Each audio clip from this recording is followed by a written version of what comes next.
Take refuge in the transcendent truths of Buddha, Dharma, and Sangha. Welcome to this Sesshin 2025, March. The theme is usually sound. The foundation of Sesshin is Zazen. And Zazen is about the direct experiencing, the direct awareness of this moment. The direct awareness of this moment. And the direct awareness, direct experience means to recognize the reality of our life without a defensive shell. To be anchored in the direct experience now of this breath, this life, this mind, without the shell of opinion and judgment and criticism and conclusion and separations that are based upon thought and belief. It is, for example, in music, allowing the music to speak, to reveal itself, to express itself, and to be impacted, touched, moved by the direct hearing of, feeling of, knowing of music, rather than our labels, our commentary, previous evaluations, etc. And this same direct experience applies to our breath. Each breath is ephemeral, just like each note in a musical composition is ephemeral, but each breath is ephemeral.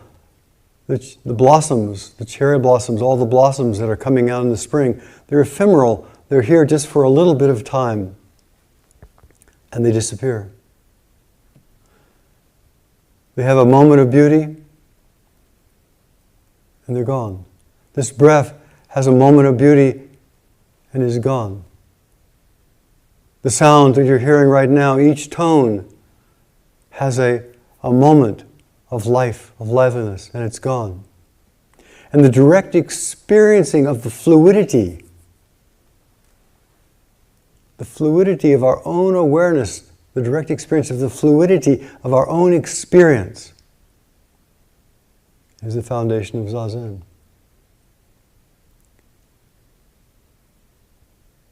We could say that Zazen is the sacred art of being experienced, being lived by this world. The sacred art of being lived by the world.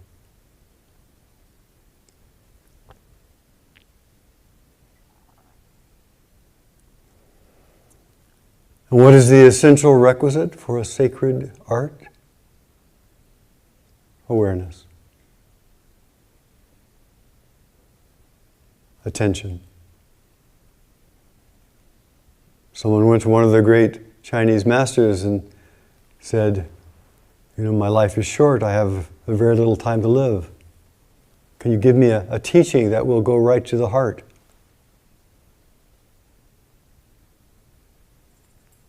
The master wrote, attention.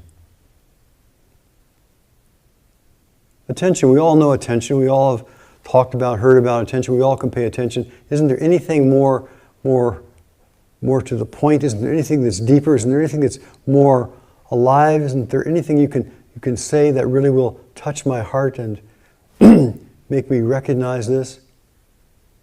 The master wrote, attention, attention, attention. What is attention?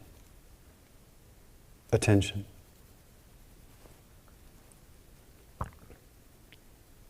It is attention, it is awareness that reveals the truth, that embodies the truth. Awareness itself is the embodiment of truth. Awareness itself is the manifestation of the non-dual. People like to use non-dual teachings a lot, or at least the words. But awareness, the object of awareness and awareness itself are not three things. They're not separate. Awareness and the objects of awareness are not two. Our awareness of sound and sound are not two things. Our awareness of breath and breath are not two things.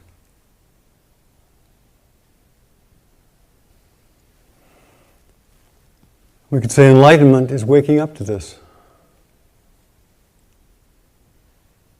To recognize that there is only awareness being aware of awareness, and no one who's doing the awareness.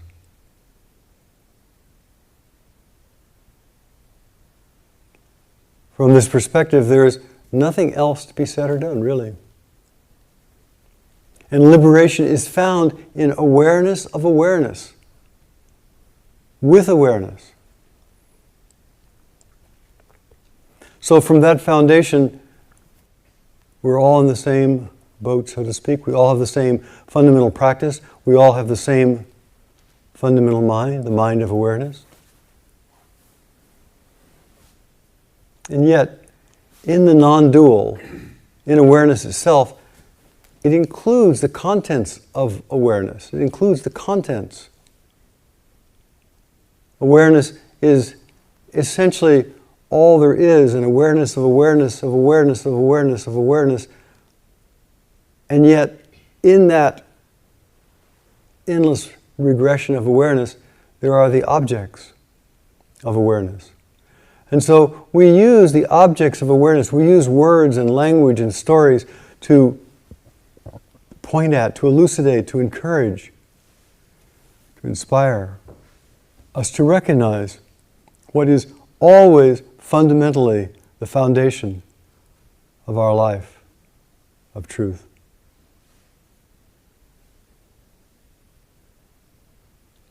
And thus we come to Sesshin.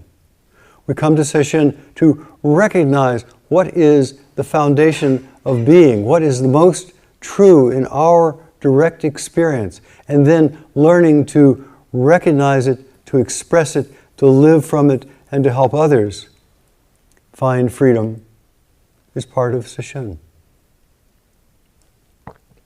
In the Zen Buddhist tradition, a classic text of the non-dual nature of things and the functioning of that non-dual nature in our life is the Platform Sutra. So also called the six ancestors, the six patriarchs, Dharma Jewel Platform Sutra. Platform Sutra by the sixth ancestor in China, Wei Nang.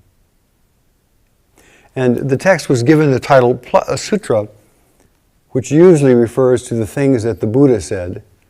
Even apocryphally, the sutras usually begin with, "Thus have I heard," or "Thus it was said," or something. The implication being that Ananda, who was the Buddha's nephew and attendant, who was with the Buddha for 30 years and listened to the Buddha's discourses, after the Buddha's death, went to a council in India. And they said, "Please tell us what the Buddha's essential teaching was." And then Ananda would say, "Thus did I hear. When I was standing by the side of the Buddha, thus did I hear at such and such a place, given to so many different people. Here's what the Buddha said." And that became the signature of the Buddhist sutras. Well, the Platform Sutra, the Dharma Jewel of the Platform Sutra, was regarded by the ancients, the ancient Chinese masters, as such a pivotal, foundational, important, vital expression of Dharma that it was called a sutra.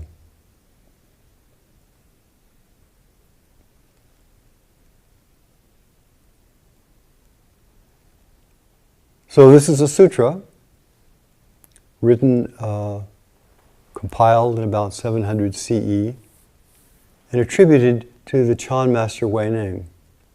Now Wei Nang is in the apocryphal lineage of Buddhism, because what do we really know about the daily life of something that went on, 1,000, 1,500, 2,000 years ago?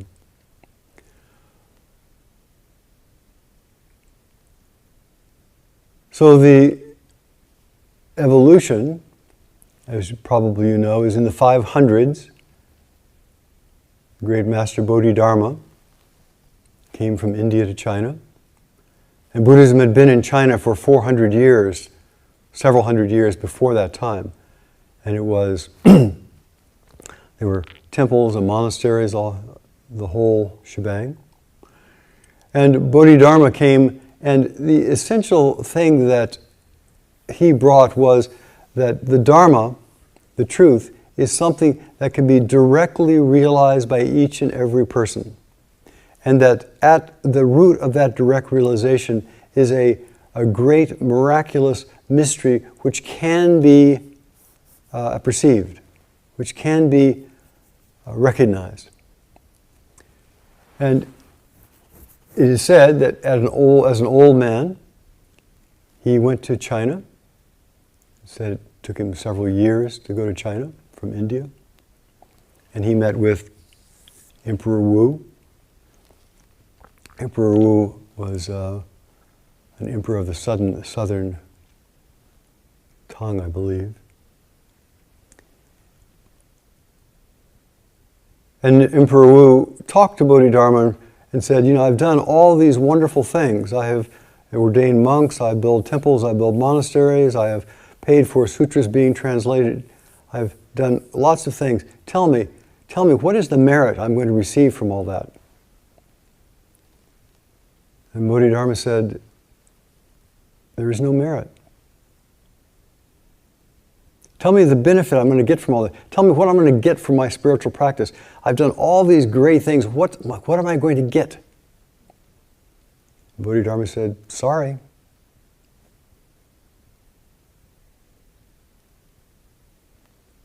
Now the emperor was dissatisfied with that answer, because his whole life had been built upon, like ours, on getting. I'll get something, I'll get better, I'll get a better job, I'll get a better partner, I'll get a better state of mind, I'll get better understanding, I'll get. And his life was just like ours. I'll get, what do I get?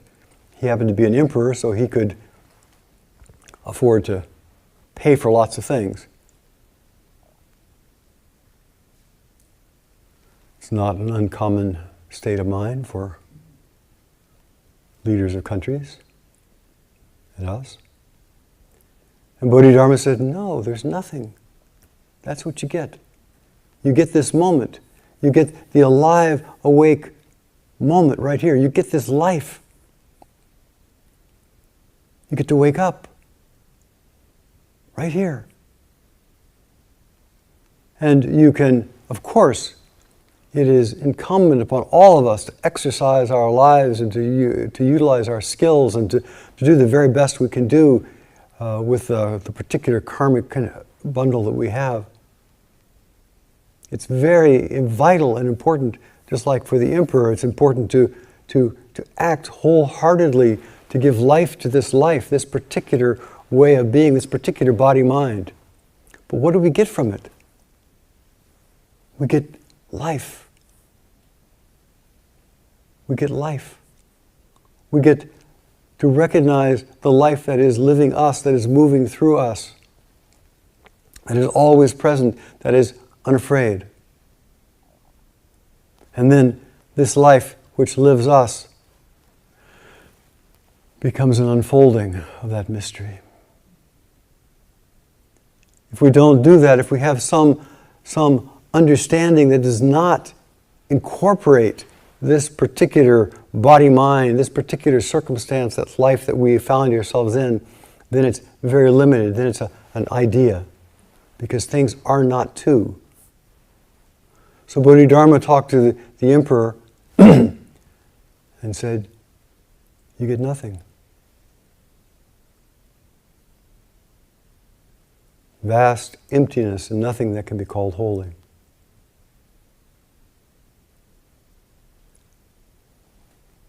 Everything is special. Everything has a shining light.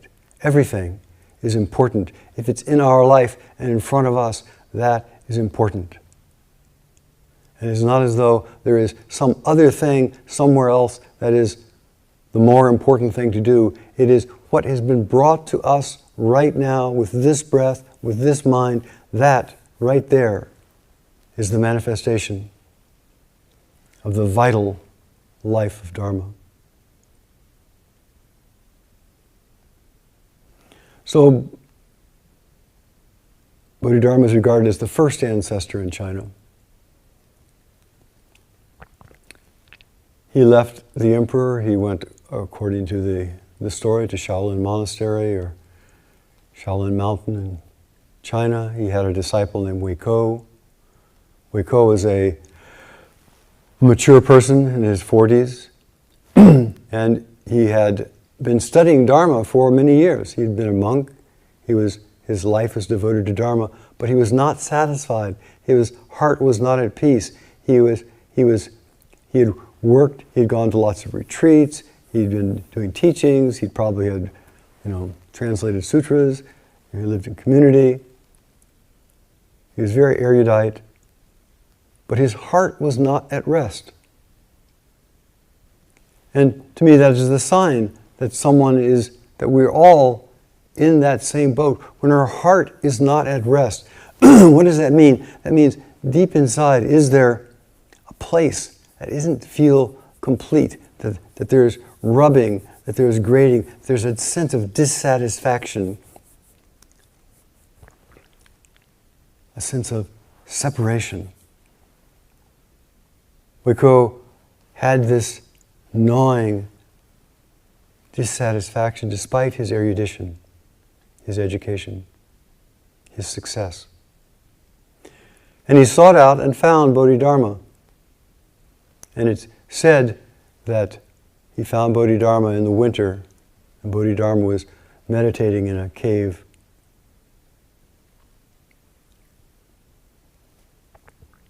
Wei Ko went to him and kind of stood outside the cave entrance, kind of waiting for him to notice him, waiting for his attention. And Bodhidharma just ignored him. Was in samadhi, whatever. And finally, so the story goes that the snow started falling, and he stood in the cold and the snow rose. And in the morning, Bodhidharma noticed him and said, "What are you doing here? What do you want?" "I've come from the Dharma. I've come for the truth."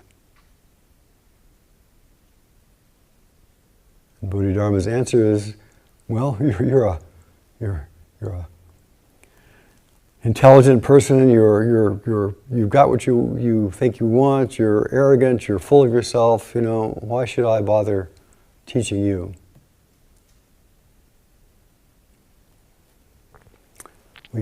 None of us can learn when we're really filled with ourselves.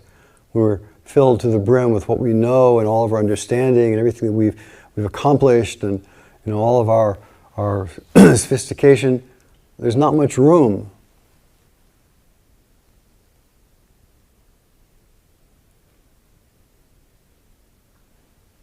And in the archetypal story, Wei Ko cut off his arm and said, "Here, I offer this to you. I let go of even this.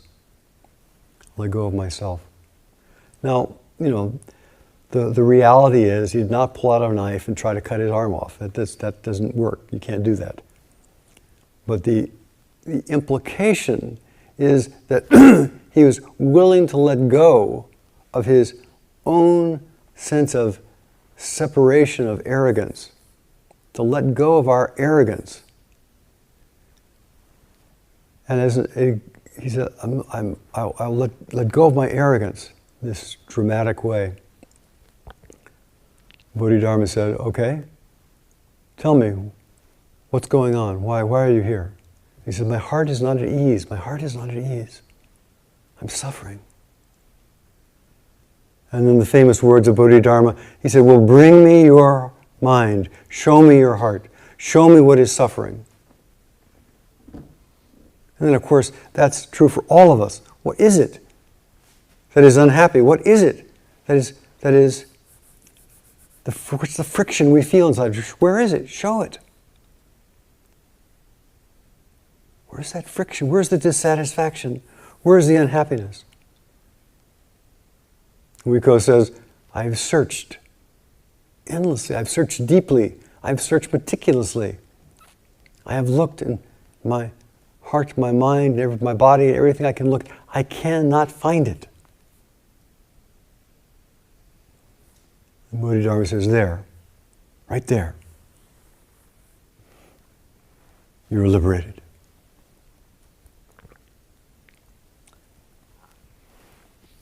Now we can all hear lots of stories. We can hear things like that. The great koans, the great masters, they say something really pivotal and say something like that. You know, I've searched endlessly. I can't find it. Yes, right there. You're already liberated. We hear these kind of things all the time, but we have not actually practiced enough. We have not investigated enough. We have not looked deeply enough so that a turning word like that touches us. In this particular case, Wiko had practiced, had investigated, had gone into these questions over and over and over. And he was obviously a very hard case because it took him a long, long time, like some of us, all of us. But when the time is right, when we have investigated closely enough, when we have looked closely enough, when we have settled our mind closely enough, sometime things will hit us. Oh, I see that. That's the way it is. I recognize that. And it can be quiet. It can be subtle. It can be dramatic. It can be little by little, a realization. It can be a great realization. Wiko is the second of the Chinese ancestors.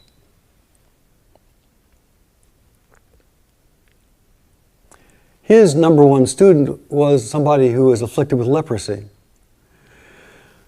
Those of you who've been in India or other places where leprosy is active, you know, people lose their fingers, they become disfigured, lose their sight, they can become quite debilitated. And I understand it is a state of constant irritation. So much irritation that in the old days people would put their fingers in fires to try to cauterize them to ameliorate the sensation. And this person went to Wiko. He found him. He was, as you know, in previous millennia, lepers were, it's an infectious disease, and so they were always cast out. They were always isolated. The leper found Wiko and was talking to him about his sickness and his disease. And Wiko also said, what is it in you that is really sick? You can say, yes. What is it that says yes? Is that sick? Is there something in you that has leprosy? What is the place that has no illness? And the third ancestor had a realization. He still had leprosy. He still was, a disfigured person. But his mind, suddenly he realized, this particular circumstance is just passing through. I'm not my body. I'm more than my body. There's the truth of our body, and there's other truths that are, in a way, more fundamental. The bodies that we had when we were 12 is long gone, or 20, or in some cases 20, 25, 30, 50, 60, 70. Long gone.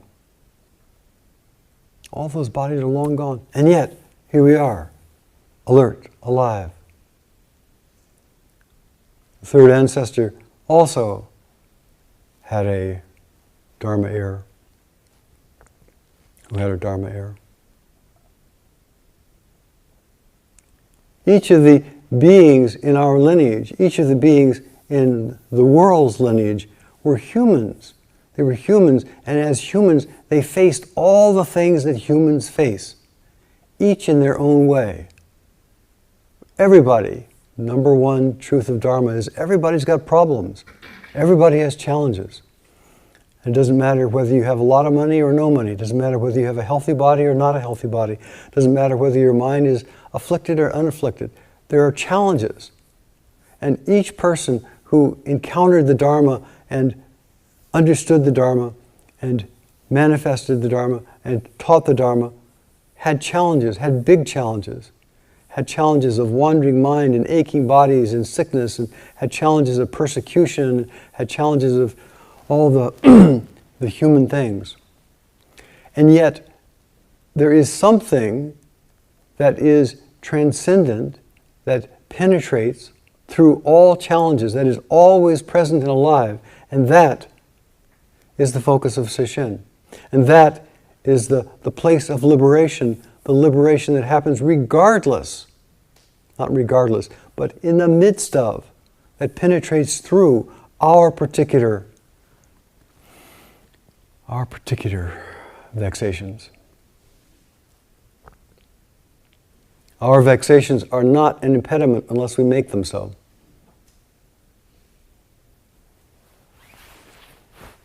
It is said that Weiko, the sixth ancestor in China, said that he was the story, if you feel like reading it at some point, it's fascinating, it's a lovely story, the beginning of this sutra, Platform Sutra. And the story is basically a rags to riches, magnificent hero's journey.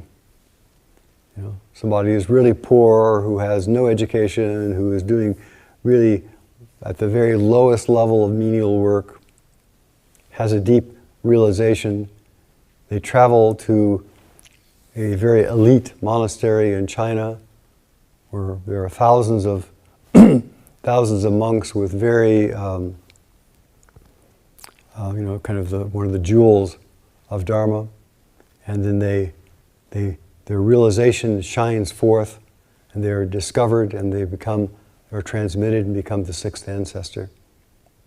It's a lovely story, and of course it applies to all of us.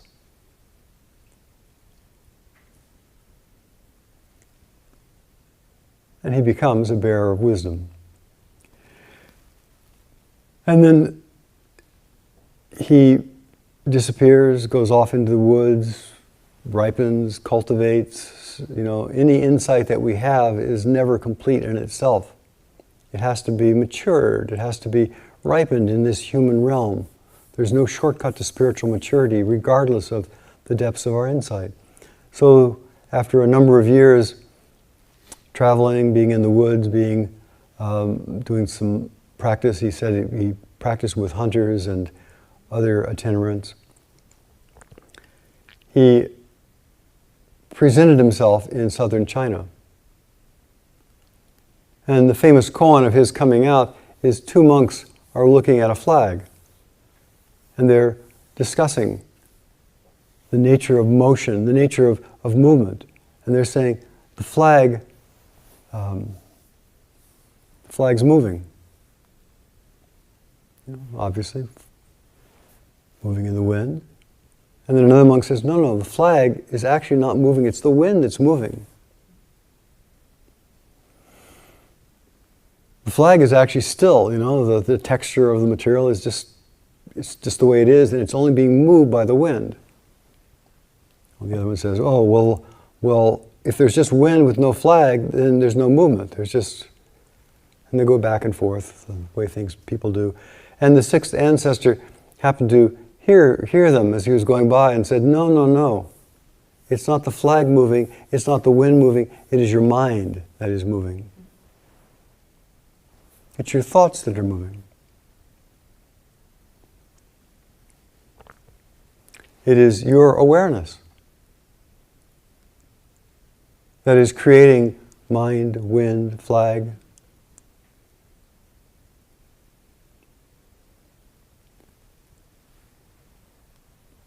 He was recognized, and one of the local government officials, through certain means, invited him to give a talk.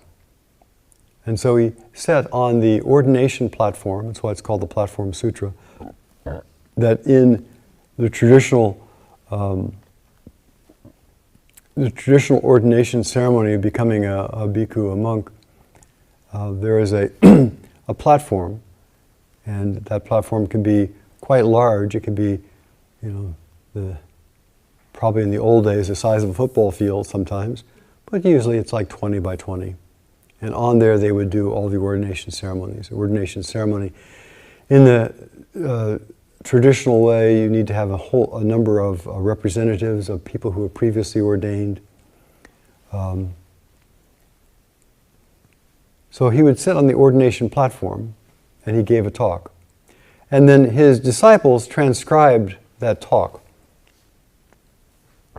And then the transcription of that talk then became the Platform Sutra. So what we have here, what we're going to be using as the theme for our sesshin, is the sound and the teaching around the Platform Sutra. Now, the Platform Sutra is about direct realization. It's about the non-dual. It's about this life. All the things we've been talking about. In this sesshin, the breath, of course, is that, and we're also using sound. Any of the senses can be focused on, and we can, like an orange, if we have an orange and we put an acupuncture needle any place on the orange and push it down, it always reaches the center. Well, the 5, 6 senses, 12 senses, all the different senses, all have that capacity of, if we go into them deeply, we'll come to the root. Sound, kinesthetic sense and the sense of sound, are two of the most accessible of the senses. Proprioception is a harder sense to focus on. So we focus on sound or proprioception, sound or the kinesthetic experience of the body moving as it breathes, for example. But if we're focusing on sound, then we have to focus on sound, the nature of sound right now, hearing the tones that are coming out. But the hearer of that sound is imminent. That which hears sound is never a millisecond, a millimeter away from you. We hear sound right where we sit, stand, walk. Sound does not come from the outside in. If you look carefully and you allow your mind to become still, you can watch sound arise within your own mind. And we attribute that all kinds of ways, and we have instruments and speakers and voices and voice box. But sound, as do all things, arises right where you sit. Arises in awareness. And awareness has no location. But it's always very intimate. So sound arises intimately. Intimately. And the experience of sound arising intimately, being heard intimately, is part of what this sutra is about. Part of the direct realization of Dharma.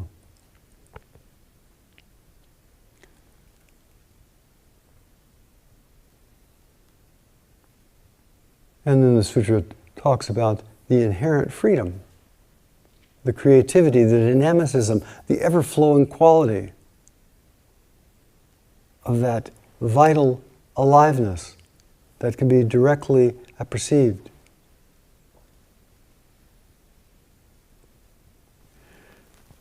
And so we come to sesshin, and we concentrate, because nothing can be occurred in our life without concentration. You can't drive, you can't eat without concentration. And what we're concentrating on is each person has their own practice, their own anchor. It is, if you're a beginner, then it's more accessible to think of concentrating on one sense. Usually we recommend the body breathing, body being breathed, the kinesthetic sense of motion of the body as it is being breathed, because we don't do the breathing, we are being breathed. It can even be as local as feeling the hands or feeling the sensation on the top of the lip. It's simply, we make it simple. So the simpler it is, the more we can focus in on it.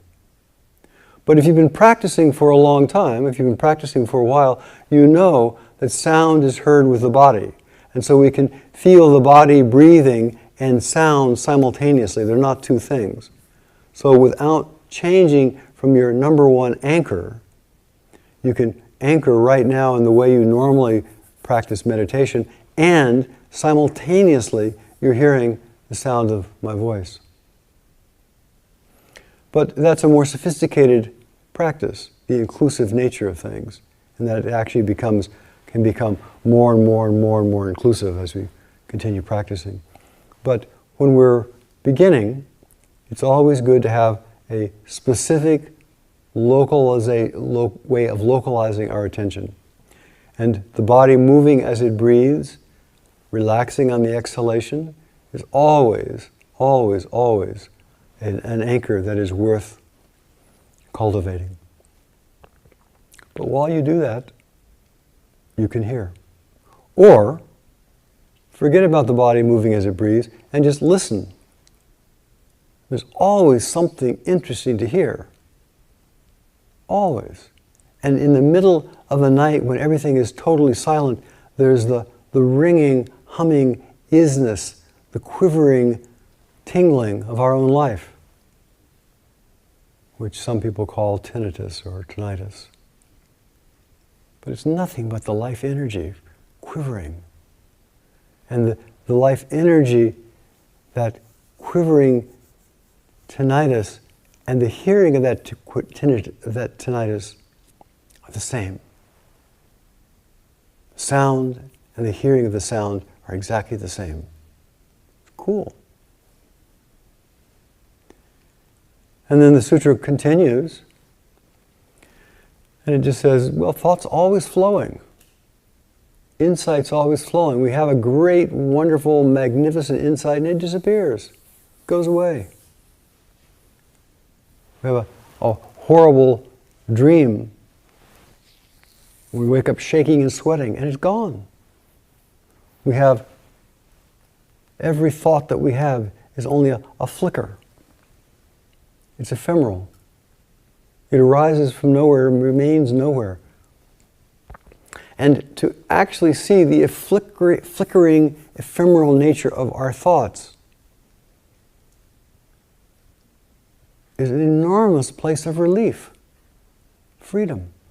The Heart Sutra that we chant every morning, the Bodhisattva of compassion, saw that all things were flickering and flowing, and thus was relieved of all suffering.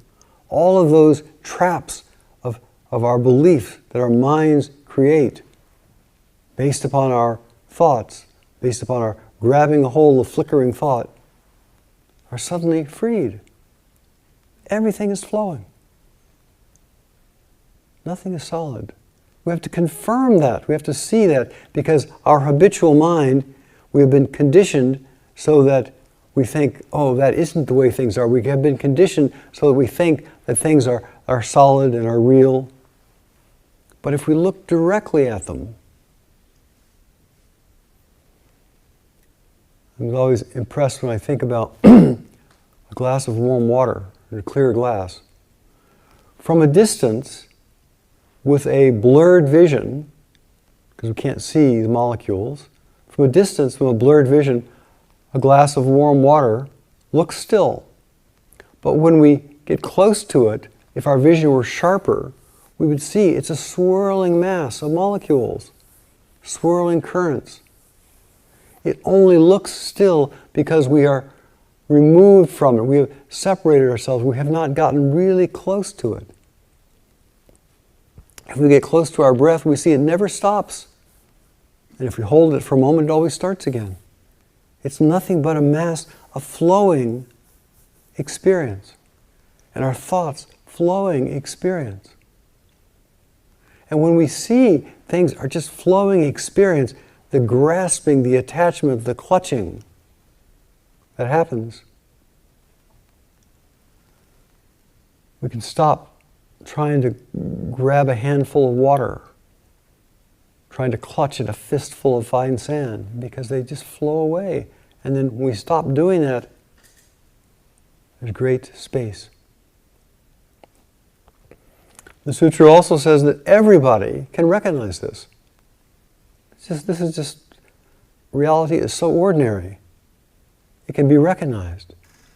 When we recognize it directly, we verify it for ourselves. And we can then begin to function from it, or we can watch the fluidity of life functioning through us in an amazing way.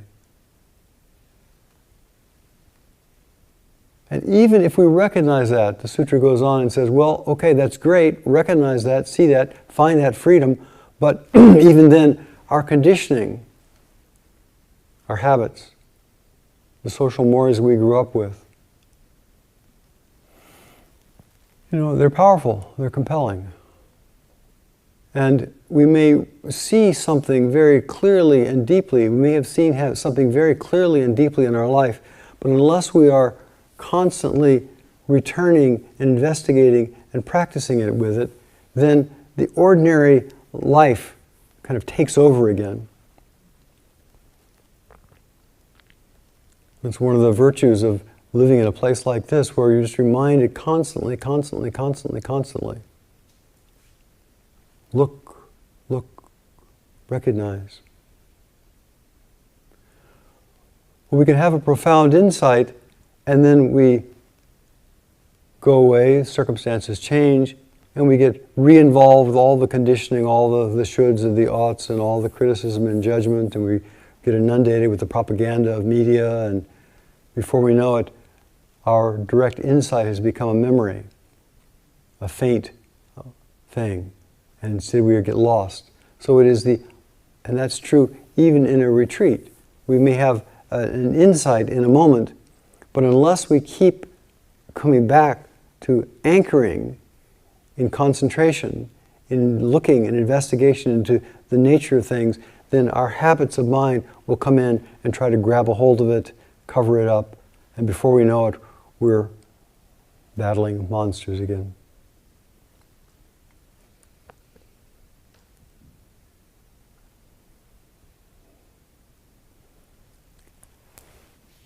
It's said that when our mind is clear, in the seeing there's only the seen, in the hearing there's only the heard, the breathing there's only the breathed. And that means, of course, that we are totally responsive to the world that we find ourselves in.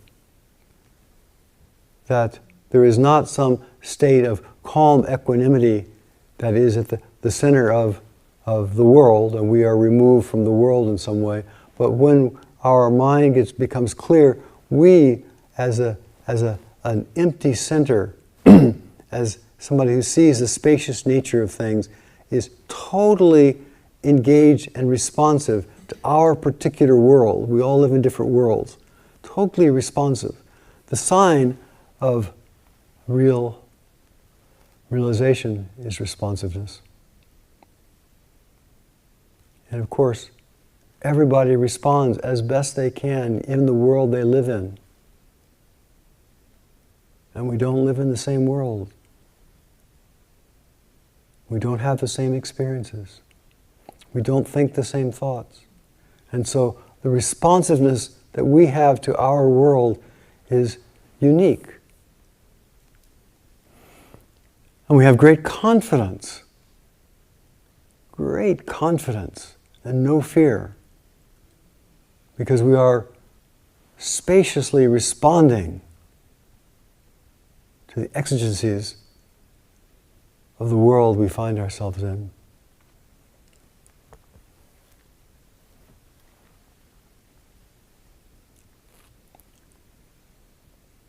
So the Platform Sutra talks about this in lots of different ways.